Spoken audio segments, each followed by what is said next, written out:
Hi, myself Mouzam Baig and you are watching me on Just Showbiz. तो Hmm. पहली film Swami, फिर money है ध्वनि है, और फिर उसके बाद रॉक स्टार और साडा अड्डा।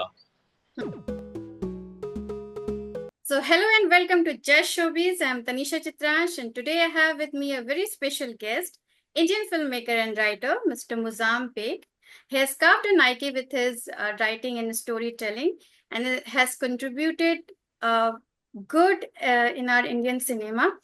So, his upcoming movie, Fule, he is again going to create a history.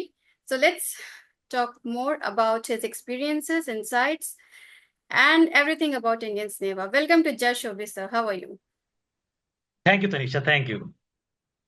So, sir आपकी जो जर्नी रही है फिल्म इंडस्ट्री में, सबसे पहले तो वो जानना चाहेंगे आपका एक्सपीरियंस कैसा है being a writer and a film maker both. तो देखिए, मैं एक छोटे शहर शाहजहानपुर से हूँ, यूपी से। तो बचपन में फिल्में देखने का शौक था। मतलब अमिताभ बच्चन की फिल्में देखते थे, शाहरुख खान की फिल्में देखते थे। कमर्शियल फिल्में होती थी जो मनमोहन देसाई, यश चोपड़ा, सुभाष घई। तो बचपन से सिनेमा से बड़ा अच्छा वो शौक रहा था कि सिनेमा ही जाना है। फिर स्कूल में मैं प्ले करता था, लिखता था, डायरेक्ट भी करता था, एक्टिंग भी करता था। फिर हमारे शहर में एक प्रोफेशनल थिएटर होता है। एक हमारा जैसे वहां पे राजपाल यादव हमारे सीनियर हैं बेसिकली। तो अच्छा। काफी एक्टिव थिएटर होता था, तो मैं थिएटर भी करता था, लिखना शुरू कर दिया था हमने। फिर मैं जामिया चला गया। तो जामिया मास कम्युनिकेशन किया, तो वहां जाते जाते एक्टर का तो मेरा वो नहीं रहा, लेकिन मुझे फिल्म मेकर बनना था। और मैं लिख लेता हूँ, मैंने सुना था कि जो डायरेक्टर लिख लेते हैं वो अच्छे डायरेक्टर होते हैं। तो फिर अच्छा। मैंने राइटिंग को सीरियस रखा और कोर्स कंप्लीट किया मास कम्युनिकेशन का। जामिया जब आया तो मेरे पास दो चॉइस थी, या तो मैं असिस्टेंट डायरेक्टर बनूं या मैं राइटर से अपनी जर्नी शुरू करूं। तो मैंने डिसाइड किया कि मैं राइटिंग की जर्नी शुरू करता हूं। तब मैं दो कहानियां लेकर आया था, रॉक स्टार की कहानी थी मेरे पास और साडाटा की कहानी थी। Yes sir. तो शुरुआत तो वहां से फिर बेचने निकलते थे आप। फिर हमारी जर्नी शुरू हुई मुक्ता आर्ट से, 2003 में। मुक्ता आर्ट से सुभाष घई की कंपनी है, उनको मैं बचपन से मेरे मतलब मैं उनको हीरो मानता था अपने लिए। उनके साथ मेरी जर्नी शुरू हुई। तो सुभाष घई के साथ काफी कुछ सीखा स्क्रीन राइटिंग में। हमारे दो गुरु थे। एक गुरु थे सचिन भौमिक, जिन्होंने आराधना, कटी पतंग, बहुत फिल्में लिखी हैं उन्होंने। सुभाष जी की बहुत सी फिल्में लिखी हुई हैं, कोई मिल गया, वो वेटरन राइटर थे। और एक शब्द कुमार, जिन्होंने इंसाफ का तराजू, कल की आवाज, आज की आवाज, ये फिल्में लिखी हैं। तो इन सब से हमने स्क्रीन राइटिंग बहुत सीखने को मिली। एक होता ना कि आप लिख लेते हो, लेकिन तरीका क्या होता है, ग्रामर क्या होती है। फिल्म मेकिंग तो बचपन से घुसी हुई थी और सीख के भी आए थे। तो फिर उसके बाद फिर पहली फिल्म स्वामी मिली हमें, इत्तेफाक से। इंडिपेंडेंट फिल्म थी। तो हम्म। पहली फिल्म स्वामी, फिर मनी है ध्वनि है, और फिर उसके बाद रॉक स्टार और साडा अड्डा। हम्म। तो ये जर्नी रही है बस। और अब फूले आई है हमारी फिल्म। हाँ। तो सर आएंगे, उस पे हम्म। भी आएंगे, फूले के बारे में भी जानेंगे आपसे। सबसे पहले जानना चाहेंगे कि आपको क्या लगता है कि how you have evolved yourself as a writer and a film maker, अभी तक की आपकी जर्नी। ओके, तो अगर आप जर्नी देख लीजिए शुरू कहाँ से हुई थी, ठीक है। तो हम्म। आप एक आज से 20 साल पहले आपकी थॉट प्रोसेस अलग होता है, आपकी एक्सपोजर अलग होता है। तो हम्म। फिलोसफिकल वगैरह नहीं हो सकते हो आप। तो हम्म। धीरे धीरे करके ओके गहराई आई है और चीजें समझ में आई हैं। दूसरी चीज, पहले क्योंकि मैंने ओरिजिनल स्टोरीज ही लेकर आया था, तो हम्म। अब उसके बाद जो है कि समझना और चीजें समझी, क्राफ्ट को और समझा। और सबसे बड़ी चीज, मुझे अलग अलग जॉनरा में घुसने का मौका मिला। हम्म। देखिए, हर फिल्म मेरी ऑलमोस्ट जॉनरा में नहीं बंधा हूं मैं। तो मुझे स्टोरी, कैरेक्टर बहुत फैसिनेटिंग लगते थे। ओके। तो उसके बाद ऑब्वियसली जितना वक्त, अब देखिए 20 साल में काफी कुछ सिनेमा भी चेंज हुआ है, यस सर। स्टोरी टेलिंग बहुत चेंज हुई है। अभी आप देखिए वेब सीरीज आ गई है जहाँ पे मल्टीपल कैरेक्टर्स की बात बोलते हो आप। तो वो चेंज हुआ, उसी के साथ मैं भी इवॉल्व होता गया। हम्म। और और खुद की कहानी आगे बढ़ाता गया। और हाँ, वक्त के साथ तालमेल का होना बहुत जरूरी है, वो बहुत इंपॉर्टेंट है। तो सर अभी आपने जॉना की बात की है, तो आप how you choose your themes and stories, like you have written Rockstar and Sadada, so how you choose your genres? Okay, मैं जैसे कि ये दोनों फिल्में जो है रॉक स्टार और साडा अड्डा, ये मेरे खुद के लाइफ के पर्सनल एक्सपीरियंस से निकली थी। तो ये Okay. इस बिगनिंग थी हमारी, ठीक है। तो मुझे नहीं लगता था फिल्म आप कॉपी करते, मुझे लगता अपनी ही कहानियां बोलते हो। तो हम्म मैं और कहीं ना कहीं अपना शुरू से ही मुझे लगता है कि मैं कहाँ हूँ किसी कहानी में। तो हम्म वहां से ही जर्नी शुरू हुई। और आगे मैंने इतने काम किए, या तो किसी के और के मटेरियल को अपना बना लिया, आप हम्म समझ रहे हो? तो वो मेरे लिए सबसे ज्यादा इंपॉर्टेंट हो जाता है कि मैं मेरा कुछ है इसमें। ओके। हेलो। और मैं कहाँ से कहानियां उठा रहा हूँ। और एक चीज मैं हमेशा बिलीव करता था, जिसको राज कपूर साहब बोलते थे, आधी हकीकत आधा फन। तो लाइफ में रियलिटी लो और उसके साथ फसाना जोड़ो। तो ये मेरी शुरू से मैं इसी चीज को लेके चला हूँ। तो ऐसे ही करके आगे बढ़ते गए। अच्छा, मुझे कहानियां और कैरेक्टर इंटरेस्टिंग लगते हैं, दुनिया इंटरेस्टिंग लगती है। मैं ऐसा नहीं है जैसे कि मैं रोमांटिक फिल्म ही पसंद करता हूँ, मैं हम्म हर तरह की फिल्में पसंद करता हूँ। तो मेरी अच्छा, और ये आप सोच के भी नहीं आए थे हम कि ऐसे जर्नी जाएगी, ये होता चला गया। तो सर, लाइक हर मतलब कोई भी करियर होता है, जब आप परस्यू करते हो तो एक चैलेंज आता है। So as a writer hmm. Beginner in the industry, what kind of challenges आपको फेस करने पड़े, और ओके। तो तब और स्टार्टिंग। अब में अभी आप कैसे मतलब अपने आप को देखते हो? ओके, तब एक थी प्रॉब्लम। प्रॉब्लम ये कि जब मैम आए थे तो आपको नई ओरिजिनल कहानियां किसी को सुनाओ तो समझ में नहीं आती थी। लोग बोलते थे अरे ये तो देखा नहीं है, ये तो ऐसा कभी हुआ ही नहीं है। तो मिसाल के तौर पे जब मैं रॉकस्टार भी सुनाता तो लोग, ऐसा कैसे हीरो हो सकता है, कुछ कर नहीं रहा, दिल तोड़ रहा है, ऐसा बेवकूफ कौन हो सकता है। तो शुरू में नई कहानियां, ओरिजिनल कहानियां बेचने में थोड़ी दिक्कत होती थी। लोगों को ये बताना पड़ता था कि अच्छा ये वो वाली कहानी है ना, ये उस जैसी फिल्म है। रेफरेंस देने पड़ते थे। अब हालांकि पिछले कई सालों में लोगों, अब ऑडियंस बोलने लगी हमें नई स्टोरी दो, नई स्टोरी दो। हम्म। ऑडियंस को जैसे नई स्टोरी दो। सर, अब इंडियन सिनेमा जो है ऑलरेडी बहुत इवॉल्व कर चुका है। सो तब की स्टोरी टेलिंग और अब की स्टोरी टेलिंग में क्या डिफरेंसेस हैं? और अब चैलेंजेस की दूसरी बात मैं, हाँ, चैलेंजेस की बात और कर रही थी। दूसरा चैलेंजेस होता है कि अपनी स्टोरी बेचना। मतलब आप, कभी कभी होता है ना, ये ऐसी स्टोरी बन नहीं रही, मार्केट डिमांड ये चाह रही है, हम्म ट्रेंड ये चल रहा है। हम्म जबकि मैं यकीन करता हूँ कि कुछ नहीं होता है, ऑडियंस कब क्या पसंद कर ले कोई वो नहीं होता। लेकिन इस इंडस्ट्री एक बिजनेस ऑफ एंटरटेनमेंट, एक अपने मार्केटिंग रिसर्च पे चलती है, उनके अपने वो चीजें होती हैं। तो उसको आपको टैकल करना पड़ता है।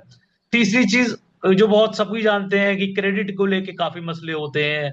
और राइटर्स को बोलते जरूर है content in the king, writer के बिना कुछ नहीं हो सकता। लेकिन उस तरह से अगर आप देखो, राइट्स को भी लेके परपेचुअल राइट्स सब दे देते हो आप। तो वो सब चीजें तो है ही इंडस्ट्री के अंदर। तो सर तो वही। यही चैलेंजेस है। Yes sir. हाँ, यही चैलेंजेस हैं। और उसके साथ साथ एक और चैलेंज सबसे बड़ा है जो लोग समझ नहीं मतलब ध्यान नहीं देते हैं। जैसे राइटर जो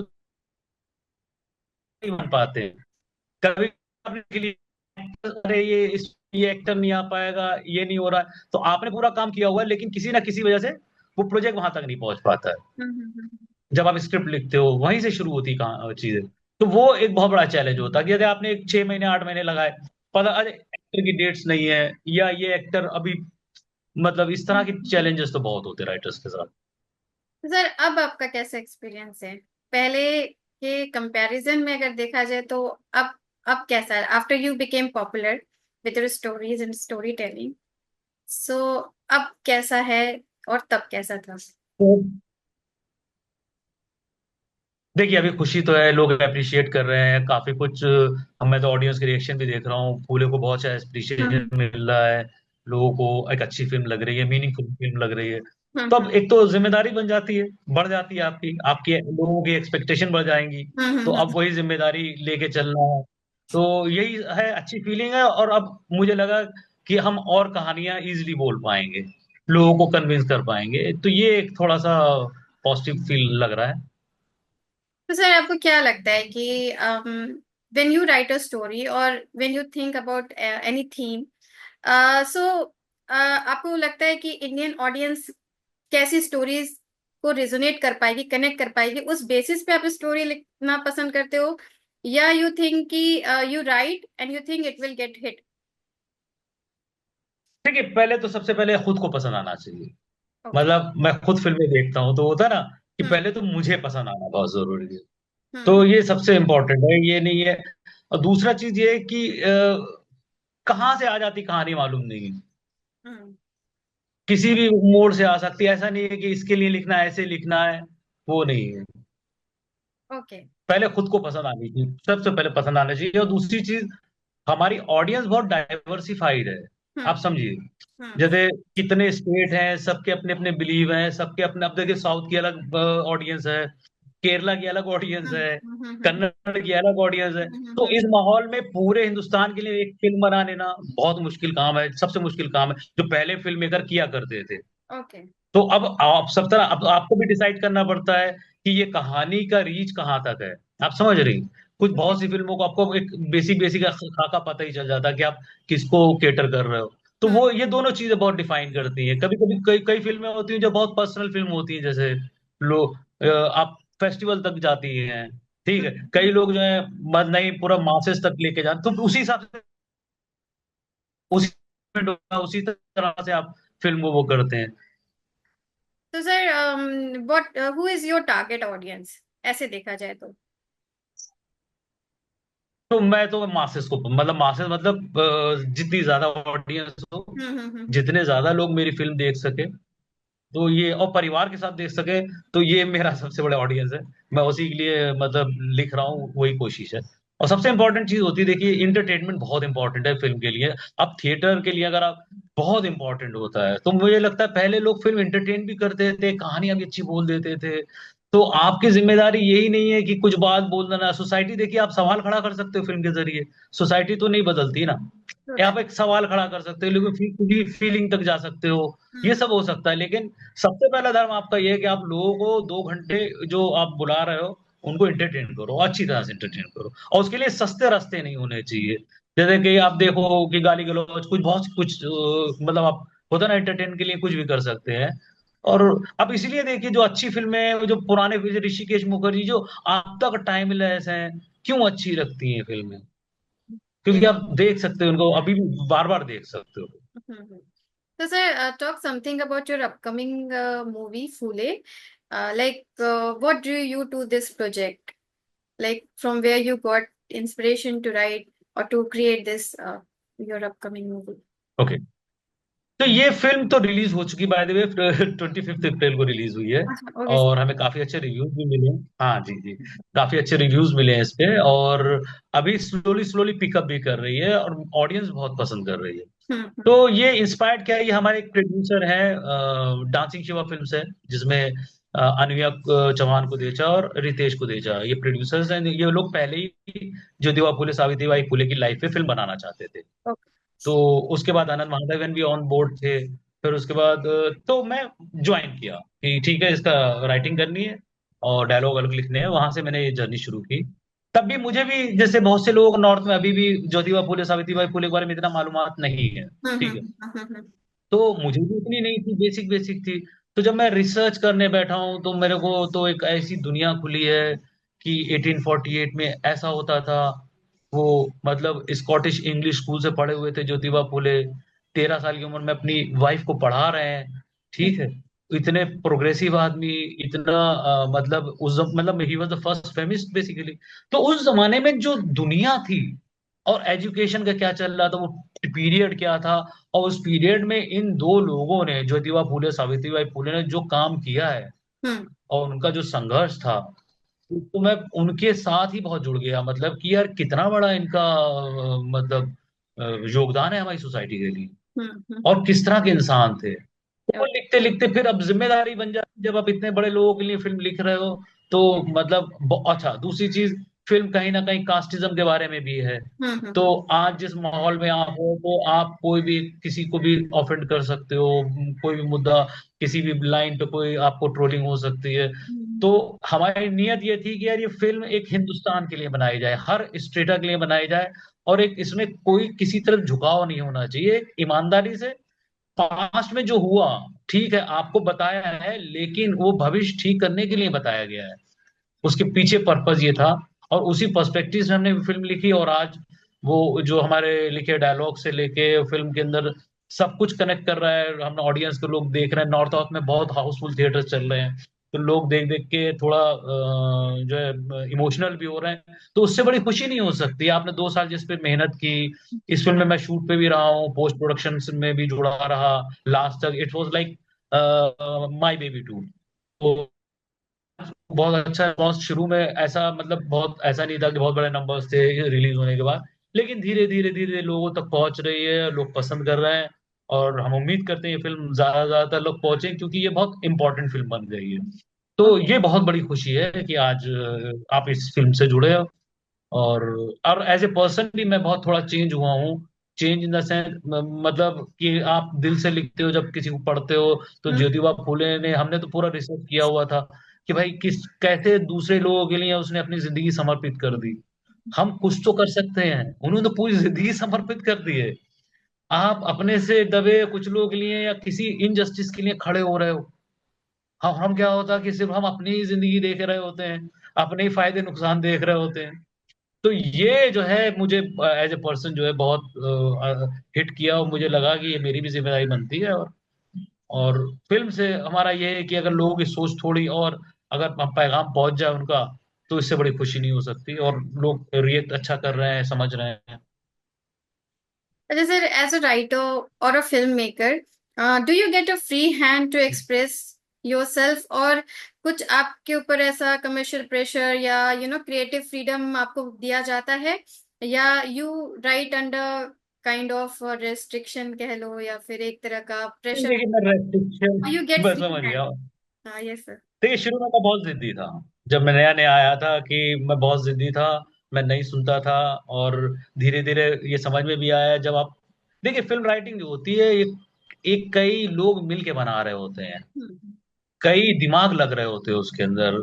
ऐसा नहीं है कि आप 100% सही हो गए। हम्म, तो हम्म, सामने वाले का भी एक टेक होता है, एक होता कंट्रोल इज अ वर्ड की ऐसे बेटा लिखो, वो तो नहीं हो सकता। लेकिन जहां पर बात आती है कि आप अपनी बात रख रहे हो, सामने वाला अपनी बात रख रहा है, तो कभी कभी आप भी गलत होते हो। वरना तो हर आदमी जो फिल्म बनाता है तो यही है कि हम तो अच्छी बना रहे हैं, कभी कभी फेल होते हो ना, तो वो कहीं ना कहीं जजमेंट ही होते हैं। तो वो किसी को सुनना, और लोग ये मिलजुल के ही होता है। आप अगर डायरेक्टर, आपने कुछ लिखा और डायरेक्टर अपना कोई पॉइंट ऑफ व्यू दे दिया, हम्म, आप समझ रहे हो, हाँ और सर। उसका पॉइंट ऑफ व्यू सही आ रहा है, तो आपको वो कंट्रोल नहीं है, वो कहीं ना कहीं मिलजुल के एक टीम वर्क है। और उसमें हाँ, कोहेरेंस का होना बहुत जरूरी है, हम्म, एक वेवलेंथ में होना बहुत जरूरी है। हम्म, कभी कभी क्या होता है, ईगो के चक्कर में को भी गड़बड़ होती है चीजें। आप समझ रही हैं। Yes sir. जैसे आप कभी, एक तो होता क्रिएटिव प्रोसेस में चल रहे हो, एक होता कहीं किसी की ईगो टकरा गई, हाँ। तो वो ईगो के चलते चीजें होती हैं तो वो बहुत, तो वहां से बचता हूं मैं कि। और जब आप हम लिखते हैं तो हमें लगता है यार हमारा बेबी, इसको क्यों, गड़बड़ नहीं होनी चाहिए ये सब चीजें। तो वो ठीक है, कई कभी कभी कोई कुछ भी सजेशन अच्छा दे देता है, और कभी कभी आप गलत भी हो जाते हो, अरे यार यार तो मैं तो गलत था। तो ये इवॉल्वमेंट हुआ है, तो उसमें ऐसा ये it's a team work basically. और team, yes sir. So sir, आपका कोई ड्रीम प्रोजेक्ट अभी तक you wanted to create but you are still working on it, or you're thinking about it but it's not yet got that kind okay, of, yeah? देखिए कई कुछ साल पहले मैंने एक स्क्रिप्ट लिखी थी, लाउड स्पीकर। तो अच्छा। लाउड स्पीकर टाइटल है, फैमिली ड्रामा है। अच्छा। और ये भी कहीं ना कहीं मेरी जिंदगी के कुछ हैं इसमें भी अंश थोड़े बहुत। और ये बहुत दिल के करीब है, हाँ, हाँ। बहुत दिल के करीब है। और मैं कोशिश भी कर रहा हूँ, और देखते हैं। तो ये एक मेरा बहुत ड्रीम प्रोजेक्ट है अभी।